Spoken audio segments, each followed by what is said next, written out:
Hiya, welcome back to my channel. It's Wendy here from Toonfish Crafts and I hope you're doing okay. What we're doing today? Well, we got a table mould. The same one as Claire. Let's Resin very kindly sent me one and I am over the moon. I cannot wait to try this. It is huge, mind you. Absolutely huge. It's 20 inches. If you've seen Claire's channel, you'll understand how big it is because she couldn't believe it either. I have got so many plans for this mould. Let's see how I get on with this one. So the box is huge, the item is huge, it is huge. Nothing else to be said about the size of it really, it's huge. I had trouble keeping the lid open when I was showing you this, so I'm holding it with one hand and showing you with the other. You get a couple of leaflets in as usual with Let's Resin. There's always good information in their items. And you get 3 legs. And it's all nicely packed inside the table mould itself. The polystyrene insert holds the legs, so it's all nice and neat. You get 1 set of legs with the table. And you also get a circular piece of plastic with double-sided tape on it.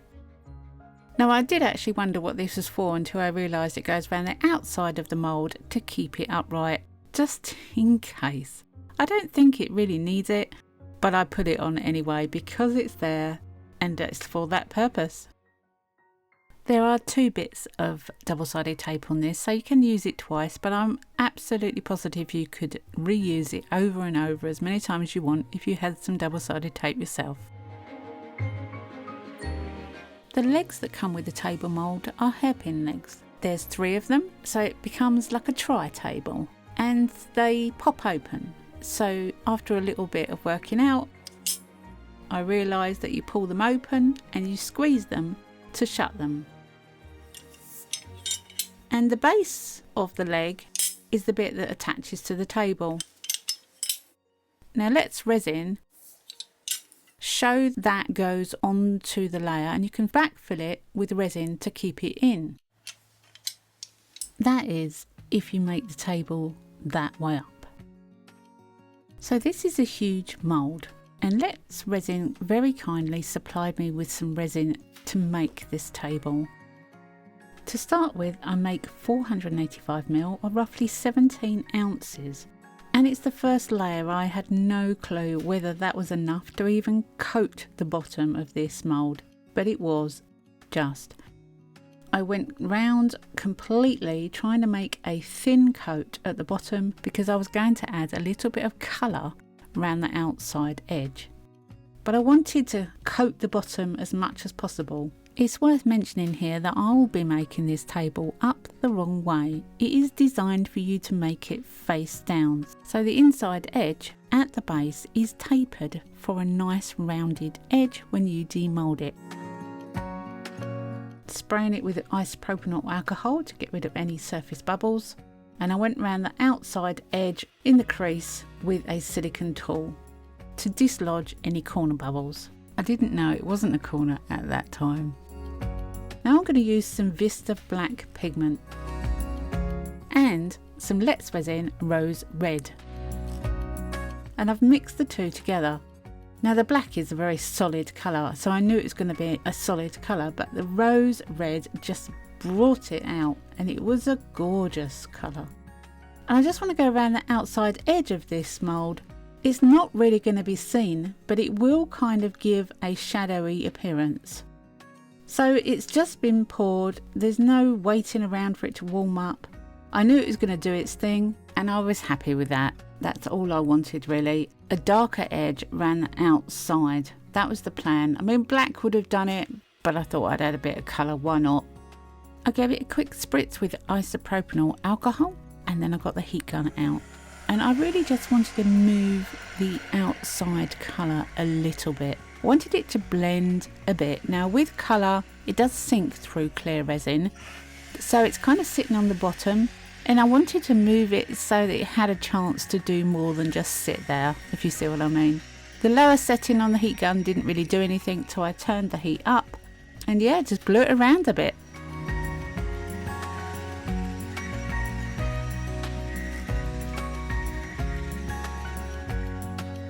And of course, not thinking about it, the wire from the heat gun kept dipping into the resin. It was causing a little issue. But I thought, where's that colour come from? But it just dripped off the wire. Can't see for looking sometimes. So this is a piece of wood. Now I have no clue what type of wood it is. I purchased it recently from Axminster Tools and it was twice as thick as this. So I sliced it with my bandsaw and now I have two. And this is the piece that I've decided to use. And I think it's an amazing shape, gorgeous piece of wood. So the plan is, with any wood, it holds air, so I need to seal it. I'm going to seal it with UV resin. There's a couple of reasons why I'm using UV resin. One of them is time. It's going to be a lot quicker to seal it with UV resin than it would to coat it both sides with 2-part epoxy resin. I can get in all the little nooks and crannies really easy with a brush. And although it does take me a while to coat this piece of wood, I do it in sections, I cure it up for 5 minutes and I do the next section. The other reason is that it's more controllable. You put the resin on and you cure it and it stays where you've put it. If I coated this with 2-part epoxy resin, it would be all over the place. So yeah, much more controllable. Okay, on to layer 2, and this is the layer that the wood has to go into. I've coated it completely. It did take me quite a long time because I kept stopping and starting. And I've done my best to fill in the backs where there's likelihood that air would pop up through the resin. The wood that's detached still fits, so that's all good. And because of the height of this wood, this is the layer it's got to go into. Now this is cellophane wrap. It's iridescent cellophane wrap designed for wrapping flowers and sold as such on Amazon. I've cut 2 pieces into the same size as the mould and I've mixed up 800ml or 28 ounces of resin for this layer. Now what I'm going to do is pour in the resin underneath the cellophane, make sure I cover the surface completely. And there are a couple of little straggler bits there that I had to take out. I want to go right up to the edge before I put the cellophane in. Now you may be wondering why I didn't just pour the resin on top of the cellophane. Well, I want the cellophane in the resin, not just sitting on top of a cured piece of resin.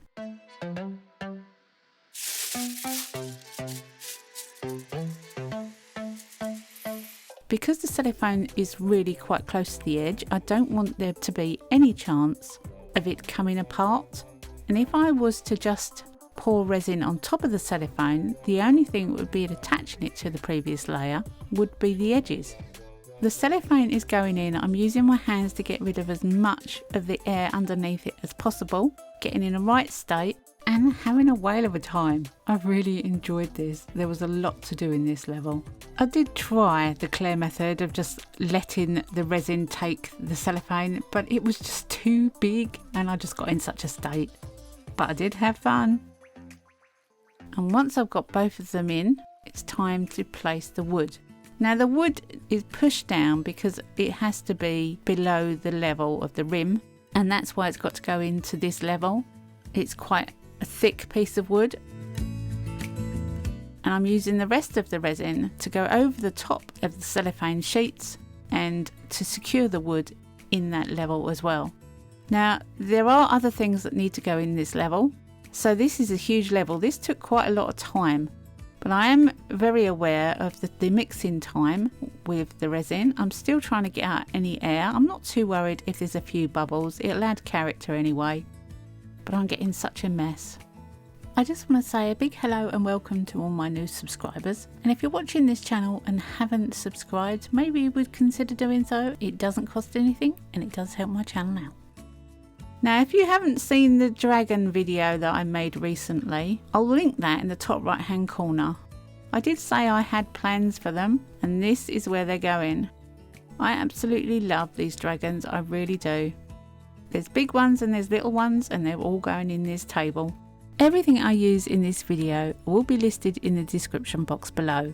I'm an Amazon affiliate and I have a shop, so all the pieces I buy from Amazon are in the shop. I'm an affiliate with Let's Resin and I have a 10% discount code of Wendy's10 at the checkout for any UK customers. There's links to everything. If I miss anything, please do write in the comments and I'll do my best to add it in. Sometimes I'm just forgetful. If you have any comments or questions, then please do use the comment section. I'll always get back to comments. At the moment, I have a 100% success rate in answering comments. For the next 20 minutes, I faff around with this table, moving things here, there and everywhere. I'm sure you probably do the same when you're making things. You just want to experiment where to put things and change things from here, there and everywhere, and I just wanted it to match my mind's eye. But obviously I've sped it up for you so you don't have to sit through the long, very long-winded faff with this level. Can you imagine when I have a change around of the furniture in the living room? It takes me forever. But I got there in the end, and surprise, surprise, everything is under the rim, so we know it's not going to stick out on top when the table is finished. I was worried about that.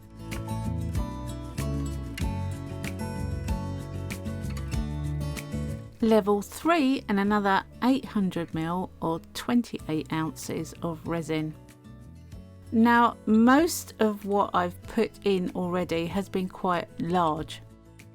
I'm going to be putting some small items in as the levels progress, so it's got some depth. These are just pieces of chain that I've picked up along the way. I have no idea where I got them from. Probably off keychains, I would imagine. Cut from keychains or something. This is some cheap necklace. It's silver supposedly, and it's very, very cheap and flimsy, and I wouldn't put it on a necklace. It's just too thin. But it will go perfect in this nest type area, shall we call it, for the dragons. And because it's metal, it sinks into the resin. One of the things I love about resin is that you can put a lot of things in it and still see them. These are small charms in the shape of leaves, and I've cut the rings from them so that they don't look like charms anymore. They actually look like leaves, and I've got copper and gold and silver. I originally bought these from Wish, but they do sell them on Amazon, and the last lot I purchased I got from Amazon, and these are such sweet little things. They're great to put in resin. They sink, they don't hold the bubbles, and they're adorable, and there's some lovely colours in them as well. I've used these a lot in previous pieces, and the copper ones are my absolute favourite, and even though I don't like green, they go well with green. And these again, little tiny bits of charm that I've cut the rings from. Again, the leaves were from Wish. When it's a fantasy world, you can do whatever you want to with placement of things. That's all part of the fun, isn't it? I did wonder whether I was putting too much in, but I wanted to give interest so that you could look at it and find something different every time. I pick up packets from Wish or AliExpress of just cheap charms. I cut the rings off, and these have all come from these packets. And it's amazing what you can get in those little packets of charms. Some of them you'd never use, or I didn't think I would ever use. There's so many leaves, but they've come in real handy here. After all, this is a fantasy dragonland. I mean, there's no wrong or right way to do this, is there really? Oh, and these little fishes, little fish bones, where would I use them? Never used them before. I've had them sitting in my case for years. And the fish hook, I mean, that just is brilliant. If I can figure out where I want it to go. And eventually, that's it for this layer. Another layer done. So the next day, it's time to pour another layer. Now, most of the stuff that I'm going to put in the table is already in there. This is 900ml, 32 ounces, and I squirt it with isopropyl alcohol, go around the outside, and pretty much that's all I do. I think I do actually put a couple more leaves in just to give it a little bit more depth, but that's it. Most of the rest of the table is just clear resin, and I'm hoping to get rid of all the bubbles if there are any. but this is Let's Resin. Let's face it, there's not going to be that many bubbles. And we're getting near the top. We are getting there.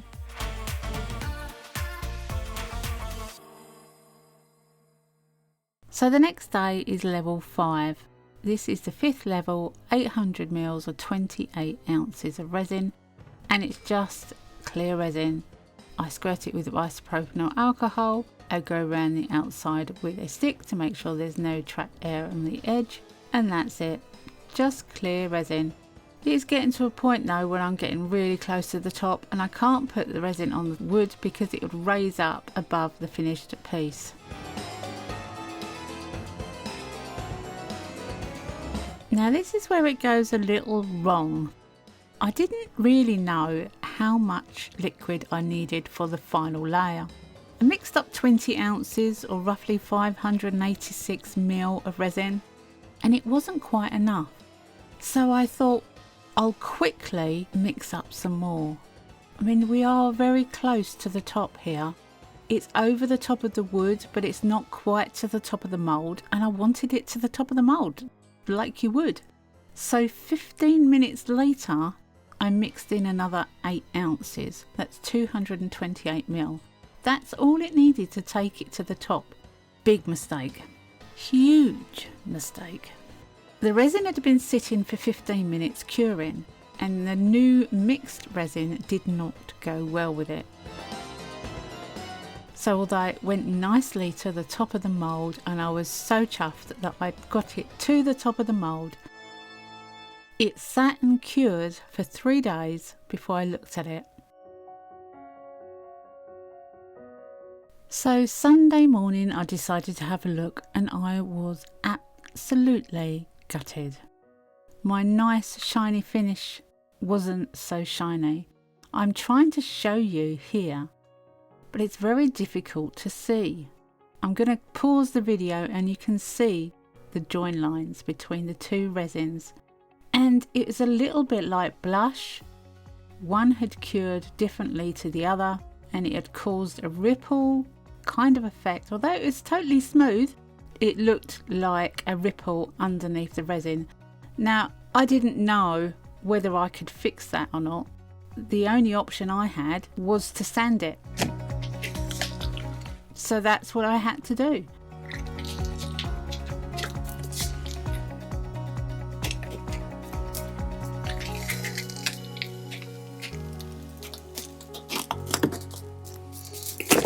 To try and get out those lines, but demoulding it was great fun, even though at the moment I am absolutely gutted. So I spent the next hour sanding. Once I'd sanded, I covered the entire sides with painter's tape and underneath as well. I put it on a block of wood with a cloth underneath so it didn't scratch the underside, and I've got to dome it. That's the only option. Now, doming is a technique I struggle with. I don't know if anybody else struggles with it, but you really, really do have to be careful not to go over the sides, but you always have to make sure you go up to the edge, because a little divot in the edge can make a lot of difference. I knew I had to do this. Luckily, because I had it on a piece of cloth, on a piece of wood, I could twist it round. As it's so big, I needed to be able to see what I was doing. And I'm down low and looking at the edge. I'm using my hand because I can feel it, I can see it. And I do find that's the best way. Obviously, you've got your senses in your fingers to be able to feel what you're doing. And it really does make a difference, in my opinion. So I had to top coat, and hopefully I've got rid of the lines too. And eventually I did it. No drips, nothing over the edge, and every bit was covered. It did take me a while, mind you, and I made extra resin just in case I didn't have enough. Well, after starting this a few weeks ago, I had no clue it was going to take 6 litres of resin. I did do an extra amount of resin because I top coated it as I messed up one layer. You saw that in the video, but that's just the way things go sometimes, isn't it? I absolutely love the results. Let's Resin is amazing. It's crystal clear, there is no bubbles, and I am so thrilled that Let's Resin gave me the opportunity to try this and to make this table. And I love it. It's going to be pride of place in my house, believe me. Thank you so much, Let's Resin. Thanks for watching. I hope you've enjoyed this one. I hope you've got something out of it as well. I hope you've learned something or maybe get inspired by me. I really do. Come back and see me next week because you never know what I'm going to be up to. Have a great week. Happy crafting and bye for now. And yes, I got rid of the lines. They have gone. The top coat did an amazing job. I am over the moon with the outcome. Have a great week. Happy crafting and bye for now.